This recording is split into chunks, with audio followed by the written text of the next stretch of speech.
নেতৃত্ব শুধু বক্তৃতা বা র্যালিতে সীমাবদ্ধ নয়, তা প্রমাণ করেছেন বাংলাদেশ ইসলামী ছাত্র শিবিরের ঢাবি শাখার দুই নেতা।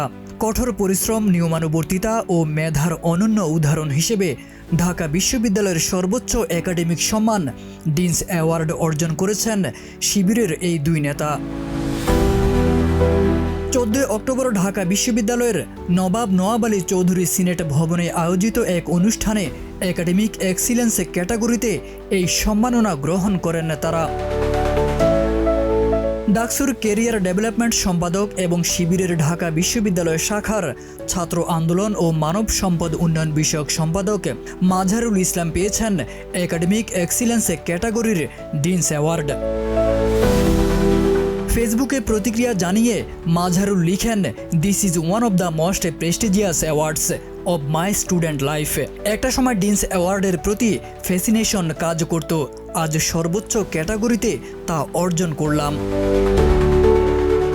মাঝহারুল ইসলাম ইসলামিক স্টাডিজ বিভাগে অনার্সে প্রথম স্থান অর্জনের পাশাপাশি পেয়েছেন গোল্ড মেডেল।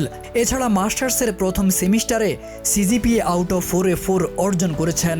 2018-19 সেশনের শিক্ষার্থী এবং কবি জসিমউদ্দিন হলের আবাসিক ছাত্র তিনি। ডিনস অ্যাওয়ার্ড পেয়েছেন ঢাবি শিবির শাখার প্রচার সম্পাদক মুহাম্মদ সাজ্জাদ হোসেন খানও।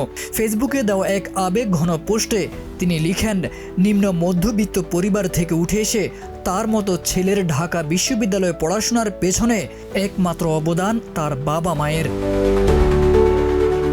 তারা কখনো তাকে কিছু নিয়ে চিন্তা করতে দেননি, তাদের সীমিত সামর্থ্যের মধ্যে থেকেও তার জন্য দিয়েছেন সর্বোচ্চটা।